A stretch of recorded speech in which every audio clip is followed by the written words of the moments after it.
Mari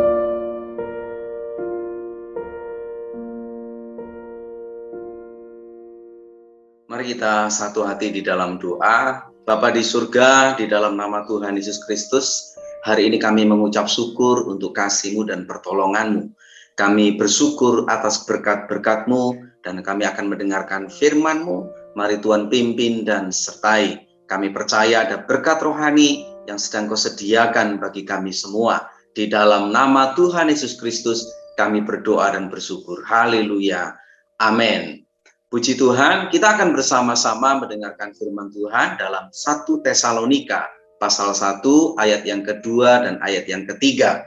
Firman Tuhan berkata, kami selalu mengucap syukur kepada Allah karena kamu semua dan menyebut kamu dalam doa kami. Ayat yang ketiga, sebab kami selalu mengingat pekerjaan imanmu, usaha kasihmu, dan ketekunan pengharapanmu kepada Tuhan kita Yesus Kristus di hadapan Allah dan Bapa kita. Saudara yang dikasihi Tuhan, ketika kita membaca ayat ini, kita diingatkan untuk saling mendoakan satu dengan yang lain. Paulus bersama dengan rekan sekerjanya senantiasa mendoakan jemaat di Tesalonika. Demikian juga jemaat di Tesalonika mendoakan pekerjaan-pekerjaan Tuhan. Ayat ini memberikan satu teladan bagi kita bahwa saling mendoakan, tidak pernah berhenti doa adalah sebuah perintah dari Tuhan. Tuhan mengingatkan kita, tetaplah berdoa. Meskipun saat ini keadaan kita baik, meskipun keadaan kita hari ini merasa tidak terjadi sesuatu yang mungkin tidak perlu untuk didoakan, tetapi tetaplah berdoa adalah sebuah perintah Tuhan. Kalau keadaan kita baik, berarti ini adalah kesempatan untuk apa? Kita saling mendoakan saudara seiman, mendoakan kenalan kita, mendoakan mereka yang sedang dalam persoalan. Kita bukan berdoa untuk diri kita sendiri, tapi kita berdoa untuk orang-orang kudus. Makanya firman Tuhan berkata, kami selalu mengucap syukur kepada Allah karena kamu dan menyebut kamu dalam doa kami. Mari kita belajar untuk menyebut nama dari saudara-saudara kita di dalam setiap doa-doa kita. Nah, saudara-saudara yang kasih Tuhan, ayat ini juga mengingatkan kita bahwa ketika kita berdoa, doa itu harus kita sertai dengan ucapan syukur.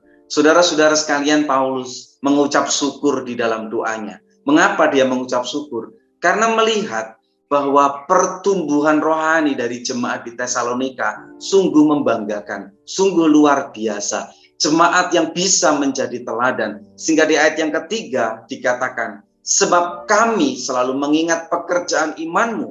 Berarti jemaat di Tesalonika adalah jemaat yang bertumbuh di dalam iman, menjadi teladan dalam iman. Kami mengingat kamu dalam pekerjaan imanmu, usaha kasihmu. Berarti jemaat di Tesalonika juga adalah orang-orang yang menunjukkan kasih yang luar biasa dan ketekunan pengharapanmu. Tentu hari ini kita juga mau belajar memiliki iman, pengharapan, dan kasih. Sama seperti jemaat di Tesalonika, menjadi teladan dalam perbuatan iman, menjadi teladan dalam usaha kasih, dan menjadi teladan dalam ketekunan atau keteguhan di dalam pengharapan. Saudara kasih Tuhan, apa yang dimaksud dengan pekerjaan imanmu? Nah, keteladanan kita dalam pekerjaan iman bicara tentang perbuatan iman. Karena kata pekerjaan imanmu adalah sama dengan perbuatan imanmu, yaitu iman yang terbukti dalam perbuatan. Di mana jemaat di Tesalonika telah mengambil keputusan di tengah penderitaan, di tengah penganiayaan, untuk tetap percaya kepada Tuhan Yesus. Ini artinya pekerjaan iman yang dinyatakan dalam perbuatan yang nyata. Mereka hidup dalam buah pertobatan. Mereka ada perubahan hidup. Sehingga ketika kita hidup di dalam Tuhan, kita harus membuktikan iman kita. Di mana jemaat di Tesalonika juga meninggalkan berhala-berhala. Mereka meninggalkan kepercayaan yang lama. Memilih untuk tetap percaya kepada Tuhan Yesus meskipun di tengah-tengah kesulitan hidup. Mungkin kita bertanya kepada diri kita sendiri, mengapa doa saya belum dijawab? Mengapa pergumulan saya belum dijawab oleh Tuhan? Mari kita koreksi. Mari kita introspeksi diri kita, apakah pekerjaan iman kita, apakah perbuatan iman kita sudah terbukti? Apakah kita sudah meninggalkan berhala-berhala? Apakah kita sudah hidup dengan iman yang benar, yaitu disertai dengan perubahan hidup, hidup dalam pertobatan yang sungguh-sungguh. Kalau kita tidak hidup dalam pertobatan yang sungguh-sungguh, kalau di dalam diri kita masih ada berhala, ada sesuatu yang menggantikan posisi Tuhan di hati kita, ada sesuatu yang masih menghalangi untuk kita fokus kepada Tuhan kita dengan sungguh-sungguh, ada sesuatu yang kita nomor duakan dan kita tidak menomorsatukan Tuhan, maka doa kita terhalang karena iman kita belum terbukti. Saudara-saudara sekalian, selain kita memiliki perbuatan iman yang terbukti, kita juga harus menjadi teladan dalam usaha kasih. Firman Tuhan memuji kedewasaan rohani jemaat di Tesalonika. Di ayat yang ketiga dikatakan, sebab kami selalu mengingat pekerjaan imanmu, yang kedua usaha kasihmu. Saudaraku, ketika jemaat ini mulai dirintis, kita tahu, kita kenal seorang bernama Yason.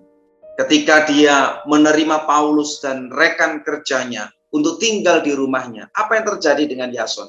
Dia dianiaya, dia ditangkap dan diperhadapkan kepada pengadilan rakyat.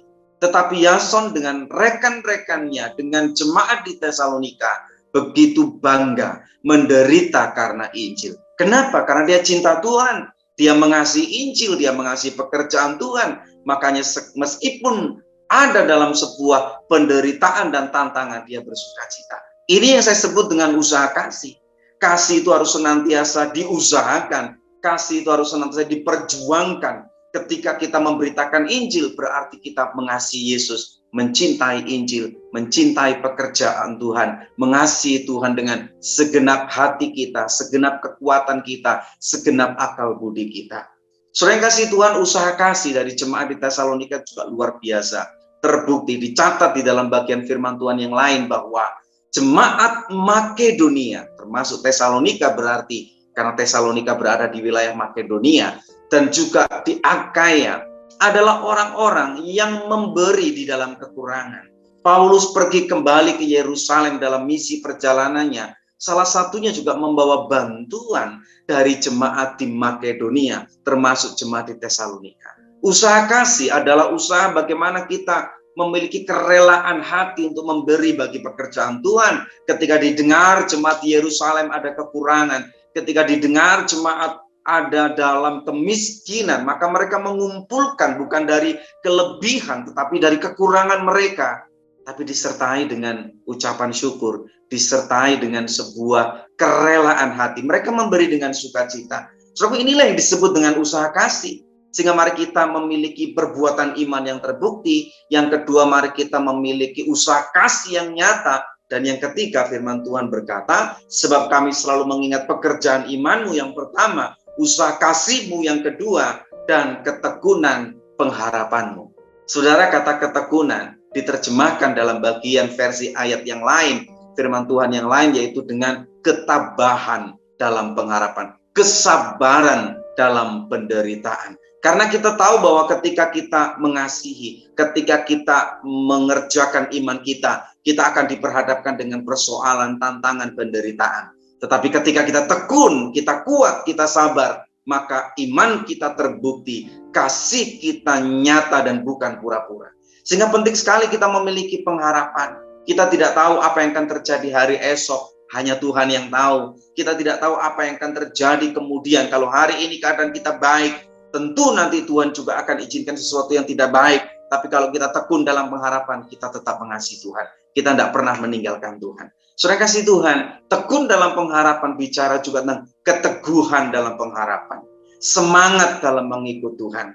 Kita belajar untuk tetap teguh, kita tidak menjadi lemah. Meskipun dalam keadaan kurang, kemiskinan, sakit, penyakit bukan membuat kita lemah. Tapi justru kemiskinan, sakit, penyakit, penderitaan, kekurangan yang mungkin hari ini Tuhan izinkan terjadi dalam kehidupan kita, justru membuat kita tekun dalam pengharapan, membuat kita sabar di dalam kesesakan, membuat kita terus rajin berdoa, saling mendoakan. Saudara kasih Tuhan, sehingga tidak perlu lagi ada khawatir, tidak perlu lagi ada sebuah kegoncangan di tengah penderitaan, sama seperti seorang anak kecil yang tidak pernah memikirkan hari besok saya makan apa, hari besok apa yang akan saya pakai, karena dia tahu bahwa orang tuanya akan memberikan yang terbaik.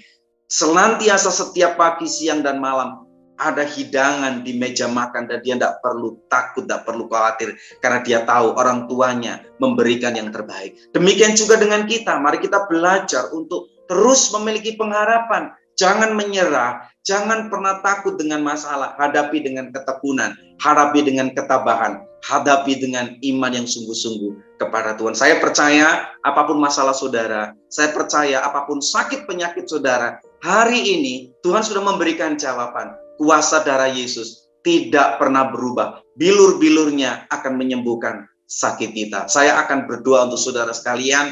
Mari dekapkan tangan di dada.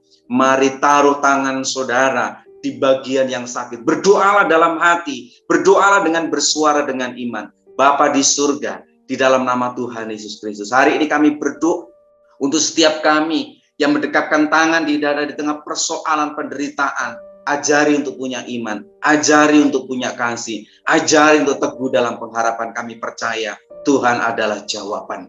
Ketika engkau mendapati bagian-bagian tubuh yang sakit, Tuhan, engkau adalah penyembuh. Bilur-bilurmu penuh kuasa. Kami berdoa di dalam nama Yesus, segala sakit penyakit sudah disembuhkan. Haleluya, haleluya. Amin. Puji Tuhan.